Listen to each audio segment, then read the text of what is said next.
akan berhenti di usia 37 tahun di pangkat mayor, kemudian masuk ke dalam sebuah kontestasi pemilihan gubernur DKI Jakarta. Bahwa yang mulia Bapak Presiden, ada situasi dan ini dilakukan oleh oknum yang mengatasnamakan pemerintahan yang kemudian juga mengait-ngaitkan dengan Bapak Presiden. Bukan hanya kedaulatan dan kehormatan partai kita atau eksistensi partai kita yang dipertaruhkan, tetapi juga sebenarnya masa depan demokrasi di Indonesia.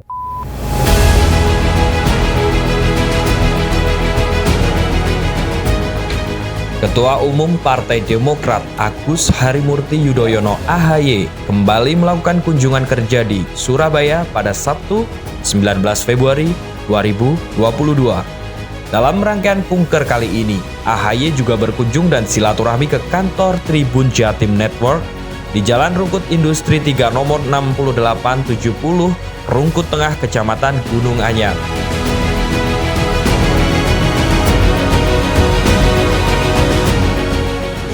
Hai, selamat sore. Assalamualaikum. Saya Feby Mahendra. Apa kabar, Pak Feby? Sehat ya? Makasih sudah menerima kami. Siap, monggo, silakan. Kehadiran AHY didampingi jajaran pengurus DPP Demokrat dan DPD Demokrat Jatim. Di antaranya Sekjen Tengku Rifki Harsha, Bendahara Umum Renvil Antonio, Ketua DPD Demokrat Jatim Emil Elestianto Dardak, dan sejumlah fungsionaris partai lainnya. Terima kasih atas kunjungannya di kantor kami Pak, di Harian Surya sekaligus di Tribun Jatim Network.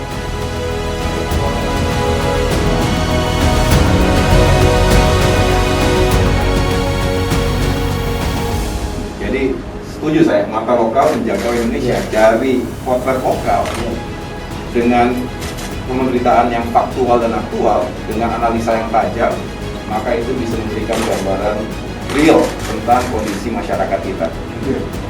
Terima kasih Pak AHY. Sebelum kita menuju ruang podcast, saya ingin menyampaikan pantun. Ikan gabus, ikan sepat. Biar tak stres, mari berseloroh. AHY tokoh muda berbakat. Bolak-balik digoyang tetap kokoh. Satu lagi Pak.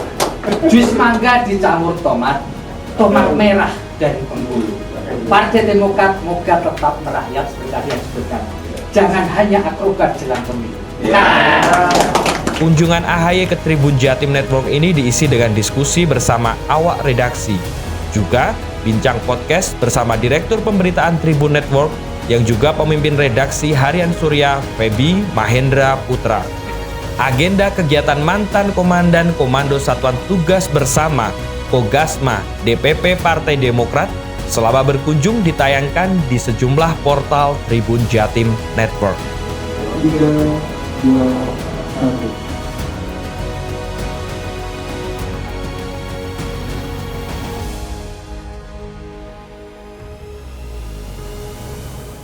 Tribuners, bertemu lagi dengan saya Feby Mahendra Putra, Direktur Pemberitaan Tribun Network. Sore ini saya kedatangan tamu istimewa ini, jauh dari Jakarta, bertemu dengan saya di Surabaya, yaitu Mas Agus Harimurti Yudhoyono atau sering dipanggil Mas AHY. Beliau adalah Ketua Umum DPP Partai Demokrat. Nah, ini adalah sesuatu yang luar biasa karena kebetulan beliau lagi berkunjung ke wilayah Jawa Timur, utamanya Surabaya. Saya akan sapa beliau. Assalamualaikum Mas AHY. Waalaikumsalam, apa kabar Pak Feby? Luar biasa. Mas Agus ini meskipun kesana kemari tetapi kelihatan tetap segar ini Mas. Insya Allah. Mas, apa Mas ini Mas resepnya supaya di tengah situasi pandemi belum kelar, Mas AHY harus melakukan suatu movement kemana-mana untuk menyapa para kader tapi tetap dalam kondisi fresh. Bisa diceritakan Mas? Rahasianya ini apa ini? Sebetulnya nggak ada rahasia, Mas Feby. Yang jelas saya berupaya untuk terus mencari keseimbangan dalam kehidupan dan dalam kegiatan sehari-hari. Tentu kalau berbicara pekerjaan, tugas nggak ada habisnya. 24 jam itu rasanya kurang. Karena pagi, siang, sore, malam itu selalu ada pekerjaan. Seringkali juga dadakan, namanya juga dalam dunia politik ya. Seringkali isu itu berkembang tengah malam, baru dibahas sampai dengan dini hari, sedangkan pagi sudah harus mengambil keputusan. Jadi cukup dinamis. Oleh karena itu saya sendiri berupaya, walaupun sesibuk apapun saya ingin juga tetap berolahraga. Ya, saya lihat. Karena Mas Ahaye aktif berolahraga, termasuk saya pernah lihat Mas Ahaye juga berolahraga pakai kayak rompi gitu Mas. Apa itu Mas? Iya, beberapa saat yang lalu banyak yang bertanya itu rompi apa, sampai viral ke sana ke sini. Sebetulnya itu adalah rompi yang memang didesain untuk latihan. Jadi disebut sebagai a weighted body vest. Ya. Kalau kita menggunakan rompi itu dengan pemberat, jadi kurang lebih 10 sampai 15 kilo. Itu 15 kilo Mas ya itu? Kurang lebih 10 sampai 15 kilo. Kalau kita berjalan dengan durasi dan jarak yang sama dengan kalau kita tanpa beban tadi, maka sebenarnya kita sudah membakar lebih banyak kalori. Oh begitu. Jadi kalau kita yang tidak punya waktu banyak untuk berolahraga, menurut saya jadi efisien. Karena dalam waktu 1 jam membakar lebih banyak kalori dibandingkan tanpa beban tadi. Itu fungsinya ya. Fungsinya salah satunya itu. Iya. Ya Mas Ahaye, beberapa waktu yang lalu banyak survei menyebutkan bahwa sejumlah tokoh punya kans untuk menjadi presiden tahun 2024 tentu saja. Ya. Dan diantaranya adalah Mas Ahaye. Bagaimana Mas Ahaye melihat berbagai survei ini yang memberi satu warna bahwa Anda adalah tokoh muda yang punya peluang kuat untuk menjadi calon presiden tahun 2024, Mas Ahaye? Ya, saya pertama bersyukur jika mendapatkan paling tidak respons yang cukup positif dari berbagai kalangan masyarakat, dan satu nafas dengan itu artinya ada yang memiliki harapan bahwa hadir sejumlah alternatif kepemimpinan di tingkat nasional pada tahun 2024. Tentu kita tahu ada sejumlah nama tokoh yang juga sudah malang melintang di dunia politik dengan rekam jejak masing-masing. Lalu ada juga nama Ahaye yang dianggap newcomer, paling terakhir masuk ke politik nasional. Tetapi saya juga melihat ini adalah sebuah realitas di mana masyarakat Indonesia juga tentu selalu memiliki harapan agar lebih bervariasi. Jangan sampai seolah-olah 270 juta penduduk Indonesia itu yang hadir sebagai kandidat lo lagi begitu. Nah artinya adalah harapan kalau bisa ada tokoh-tokoh lain, figur-figur lain yang kira-kira juga memiliki kapasitas, memiliki komitmen dan juga bisa menyampaikan gagasan-gagasannya untuk pembangunan dan kemajuan Indonesia ke depan. Nah, memang Mas Febi makin hari ataupun semakin kita menuju lebih dekat ke 2024 pastinya akan semakin hangat dan semakin dinamis. Tetapi yang tidak boleh kita lupakan, kendati masing-masing berupaya berikhtiar untuk meningkatkan elektabilitas lebih dekat dengan masyarakat dan juga menyampaikan pikiran-pikiran termasuk visi dan gagasannya, tetapi realitas politik dan pemilu di Indonesia ini mempersyaratkan adanya presidential threshold 20%. Nah inilah menjadi tantangan yang luar biasa karena tidak mudah bagi partai itu untuk mendapatkan 20%. Jadi ada juga tokoh-tokoh yang elektabilitasnya tinggi tapi tidak punya partai. Betul. Mau menggunakan kendaraan mana? Sebaliknya ada pemimpin-pemimpin parpol yang juga hari ini masih terus berjuang untuk meningkatkan elektabilitasnya. Saya juga memahami dan terus menyadari itulah dua ikhtiar itu yang harus saya lakukan sebagai Ketua Umum Partai Demokrat. Pertama meningkatkan elektabilitas partai dan juga untuk mencari kawan. Kira-kira siapa yang paling baik untuk berkoalisi? Begitu. Mas Agus, sebenarnya saya ini dari dulu itu kepingin menanyakan satu hal ini. Bikin saya penasaran sampai sekarang. Dan saya tidak pernah menemukan jawaban yang memuaskan. Mengapa Mas Agus resign dari TNI hanya untuk menjadi calon gubernur DKI Mas? Nah ini yang saya ingin selalu bertanya kalau ketemu Mas Agus. Bisa diceritakan Mas, gimana Mas? Pertama Mas Febi, kita seringkali tidak bisa merencanakan kehidupan kita dengan planning yang kita yakini pasti akan kita lewati begitu ya. Artinya tahapan-tahapan itu tidak bisa kita bayangkan dan kita persiapkan sebelumnya. Nah saya melihat, setelah saya melihat setelah melewati ini semua, kalau saya melihat ke belakang, justru 2016, 2017 itu menjadi momentum dalam kehidupan saya.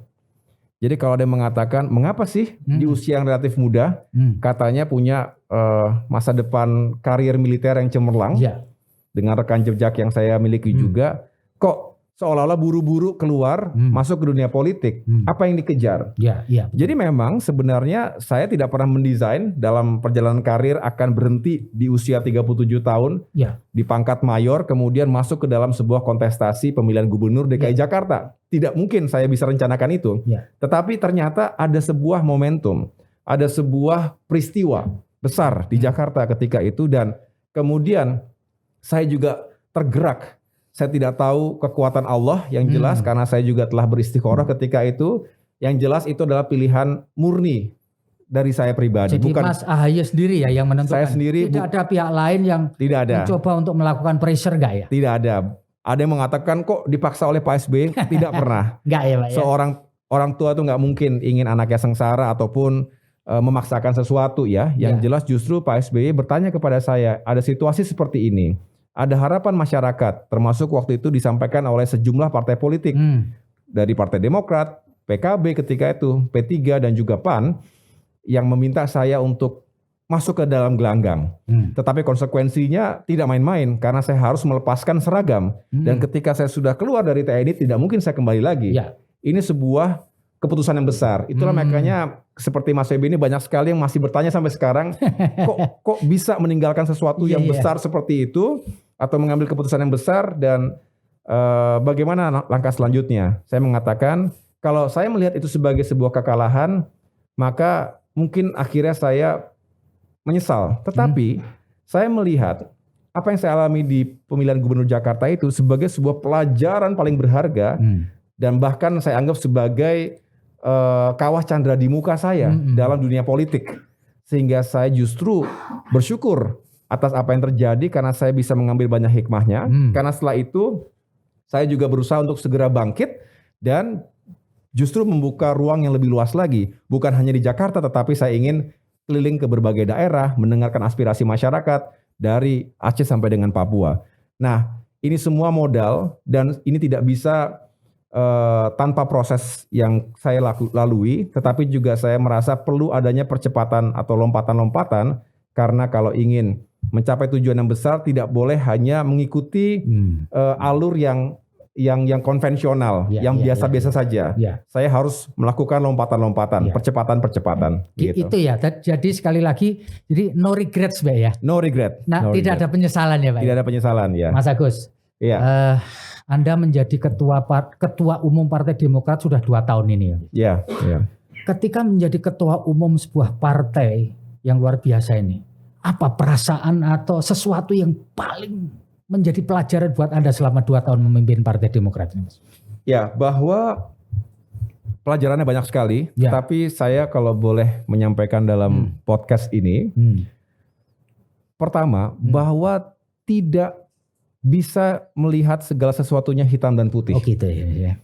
Organisasi ini besar, kompleks, dan berasal ataupun berisi orang-orang yang juga memiliki berbagai kepentingan dan cita-cita. Jadi tentu kita harus hadir bukan hanya dengan leadership skills dan managerial skills gitu ya, tetapi juga dengan wisdom, dengan kedewasaan dan kebijaksanaan. Nah, saya dianggap mungkin paling muda dibandingkan pemimpin-pemimpin partai politik yang lainnya. Oleh karena itu saya sendiri juga terus belajar untuk menggunakan wisdom saya dalam mengambil keputusan. Pemimpin itu kan bisnisnya adalah mengambil keputusan, Mas Feby. Dan dalam mengambil keputusan itu hati kita sunyi.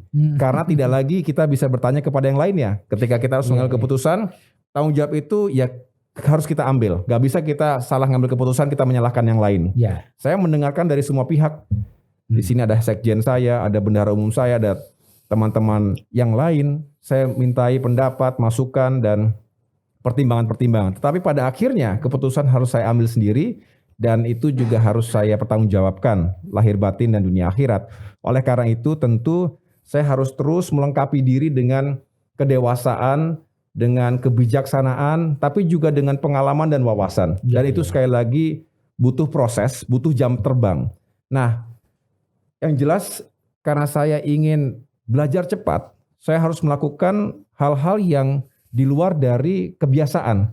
Nggak boleh hanya mengikuti sebuah Rutinitas ya. tren yang rutin, reguler. Ya, Karena kalau itu ya bagus-bagus saja akan maju juga, tetapi lambat. Lamban ya. Saya ingin lebih cepat, ingin lebih progresif, dan itu yang harus kita lakukan. Dan yang terakhir tentu berbicara memimpin partai besar ini, kita selalu dihadapkan pada target-target pencapaian. Seringkali itu kan menjadi beban tersendiri karena ekspektasi kader yang luar biasa. Sedangkan kita tahu tantangan dan ujiannya nggak sederhana. Mas Febi mengikuti 1 tahun kemarin kita diobrak-abrik, ada upaya untuk mengambil alih kepemimpinan Partai Demokrat secara inkonstitusional dengan KLB abal-abal yang dilakukan oleh itu menurut aktor Mas eksternal. AHY sebagai guncangan terbesar selama 2 tahun ini atau ada lagi Mas? Menurut saya itulah yang terbesar itu adalah ujian yang penting. Saya tidak melihat itu sebagai hal yang biasa, karena pertama ini berasal dari luar oleh yang menamakan atau mengaku dirinya sebagai aktor kekuasaan. Jadi cara-cara yang digunakan juga tentunya sangat melabrak logika dan hati nurani kita. Tetapi Mas Febi, justru saya bersyukur karena mendapatkan ujian seperti itu. Seperti kita memiliki common enemy, musuh bersama dari luar. Bangsa bersatu biasanya kalau ada musuh bersama. Jadi lebih solid gitu ya. Partai juga begitu, makin solid, makin kompak, makin berani untuk mengatakan bahwa kita ini membela hak kita. Dan kalau kita diobrak-abrik, bukan hanya kedaulatan dan kehormatan partai kita atau eksistensi partai kita yang dipertaruhkan, tetapi juga sebenarnya masa depan demokrasi di Indonesia. Nah inilah Mas Febi, saya justru bersyukur. Yang kedua, bukan hanya internal, lebih kompak, saya mendapatkan atau Demokrat mendapatkan simpati yang luar biasa mengalir deras dari berbagai elemen masyarakat, dari para tokoh, ya kan, kemudian juga pemuka agama, tokoh masyarakat, media, LSM, para aktivis, anak-anak muda, termasuk partai-partai politik sahabat yang mereka melihat ini udah nggak bener, ini keterlaluan ini. Ini kalau Demokrat gampang aja disikat seperti itu, apalagi partai yang lain. Yang kedua, demokrasi kita bagaimana ke depan kalau kemudian organisasi partai politik bisa diobrak-abrik begitu saja.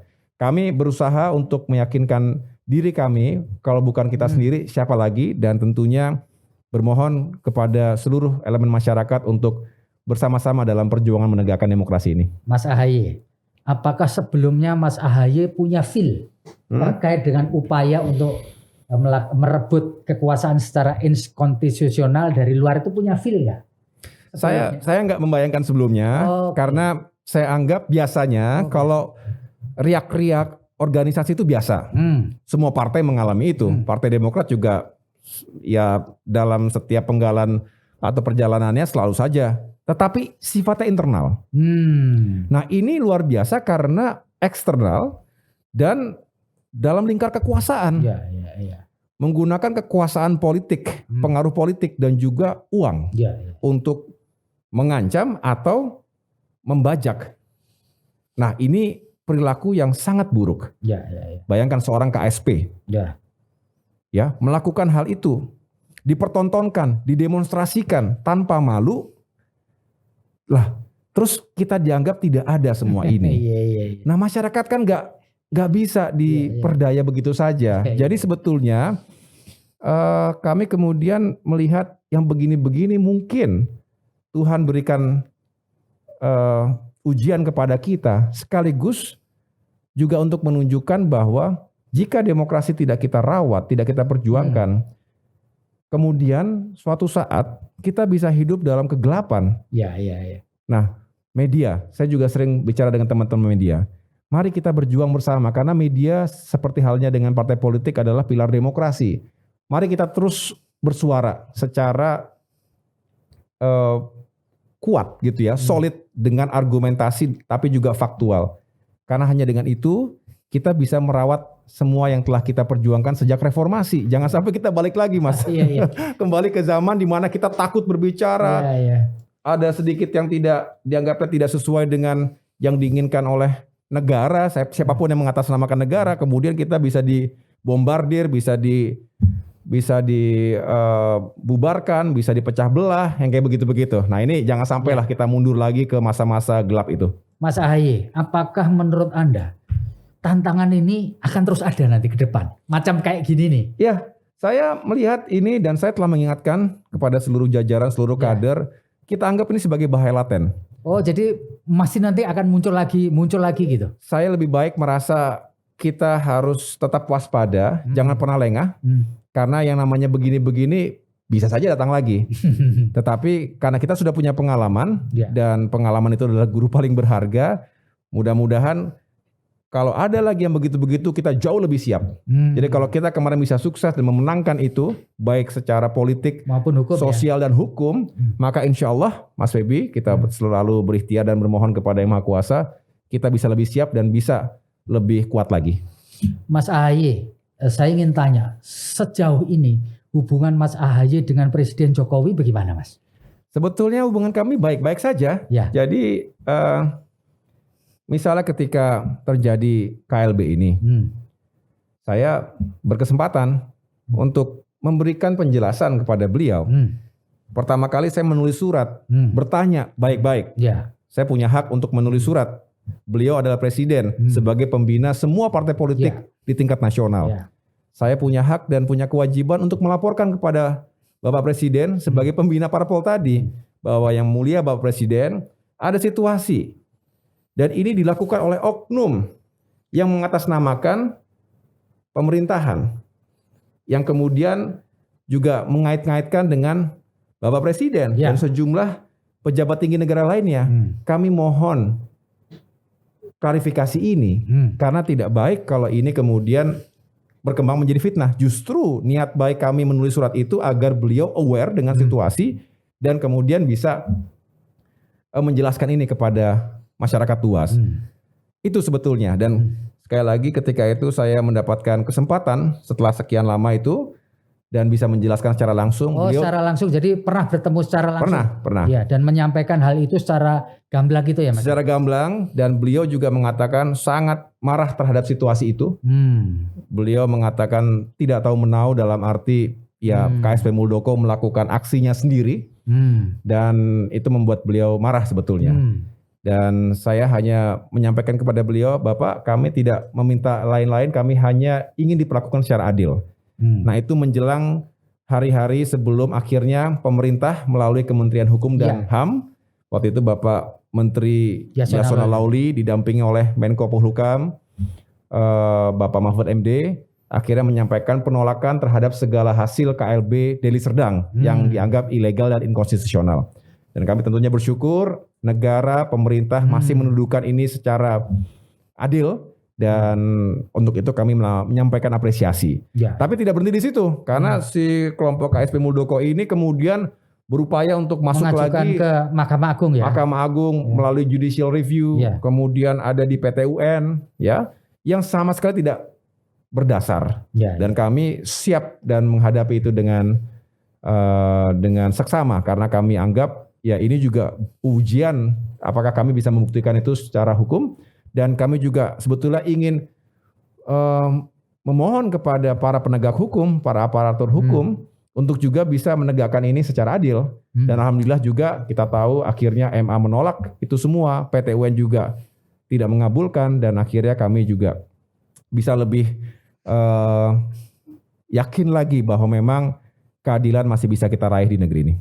Mas Ahaye, bisa dijelaskan nggak Mas peran Pak SBY kepada Anda dan Partai Demokrat dalam kondisi seperti saat ini, Mas? Ya, Pak SBY adalah orang tua kita semua. Beliau adalah mentor dan tentunya setiap saat juga ingin memberikan pengalaman dan wejangan serta nasihat yang baik untuk kita.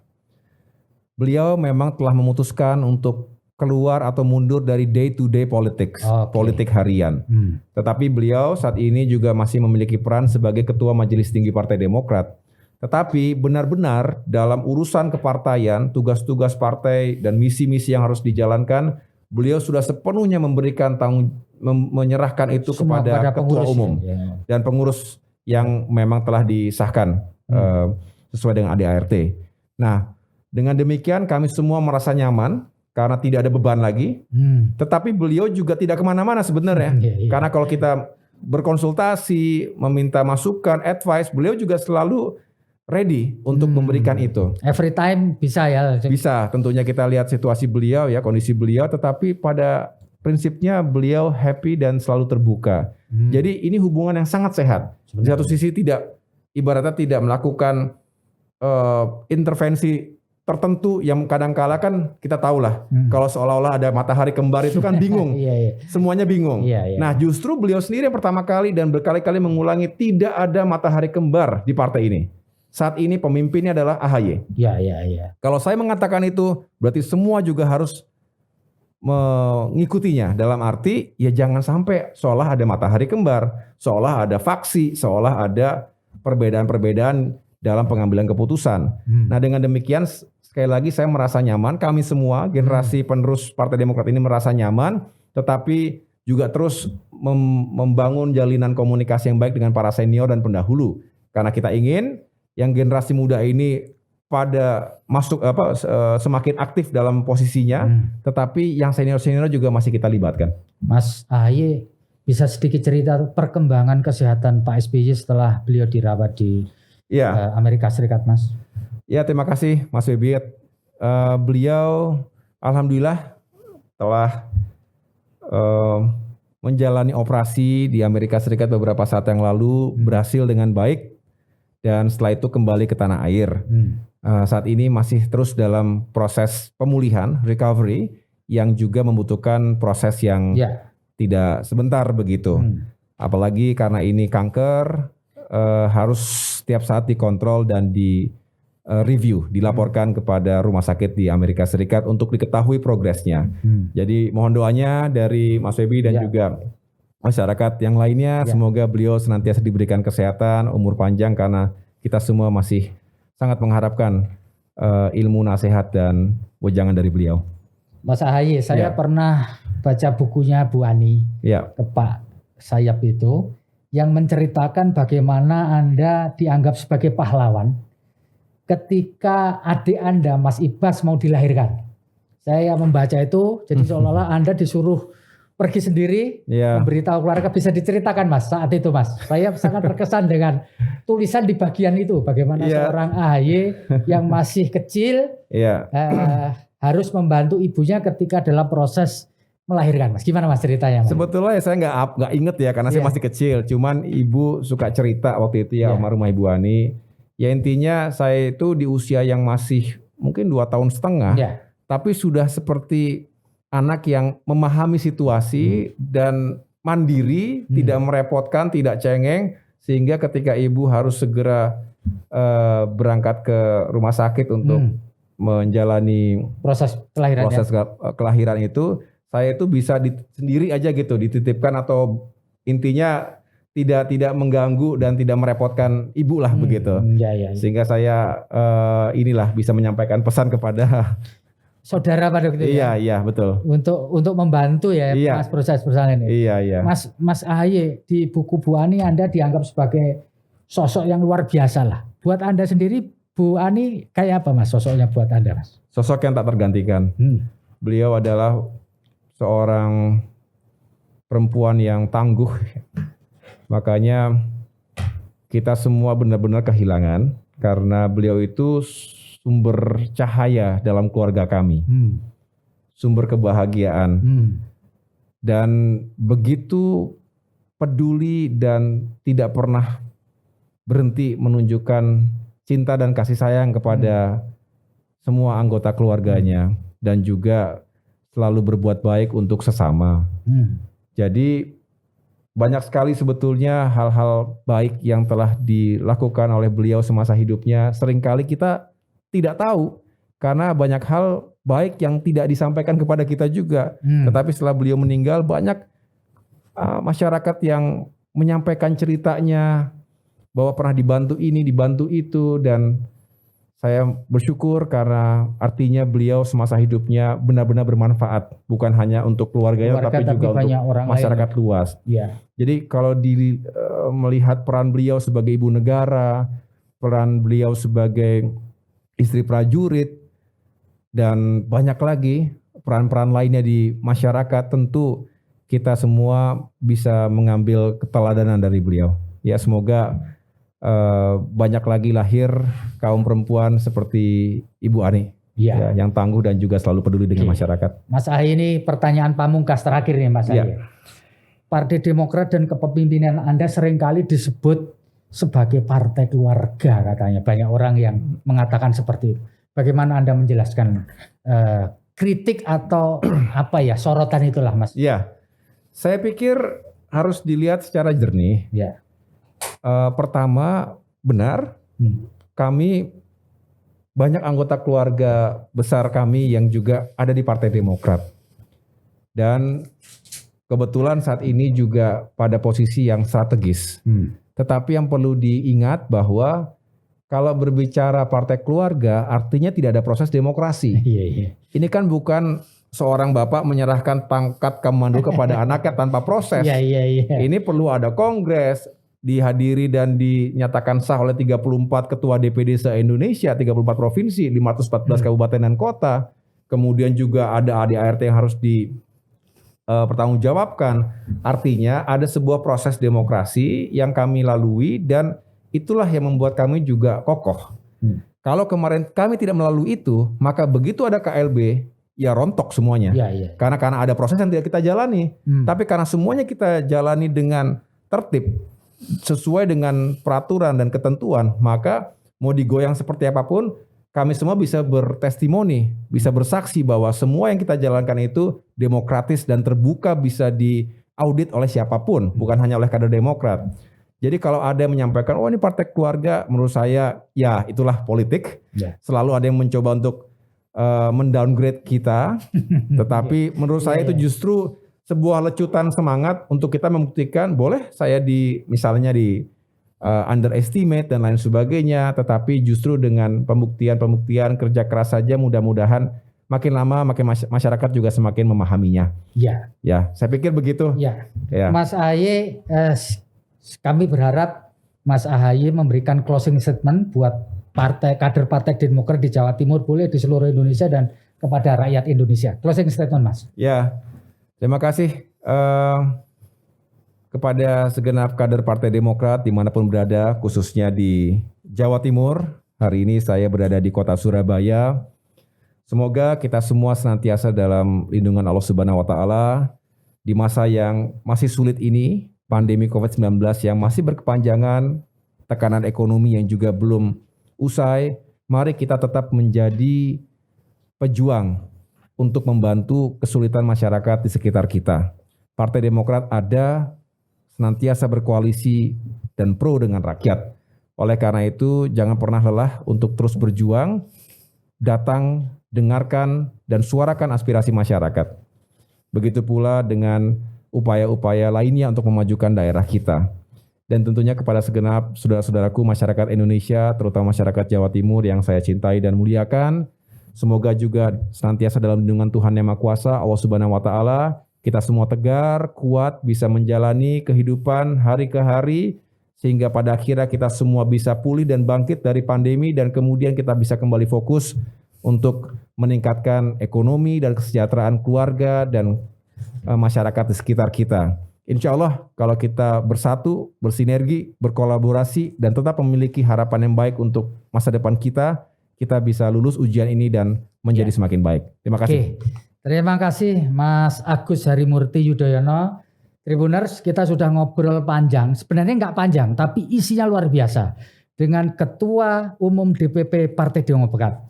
Kita doakan bersama Mas Ahaye dan keluarga, meskipun di tengah pandemi tetap dalam kondisi sehat. Amin, makasih. Saya Febi Mahendra Putra, pamit undur diri. Assalamualaikum warahmatullahi wabarakatuh. Salam damai sejahtera, Om Santi, Santi Om, Namo Buddhaya, salam kebajikan dan tentu saja salam sehat buat kita semua.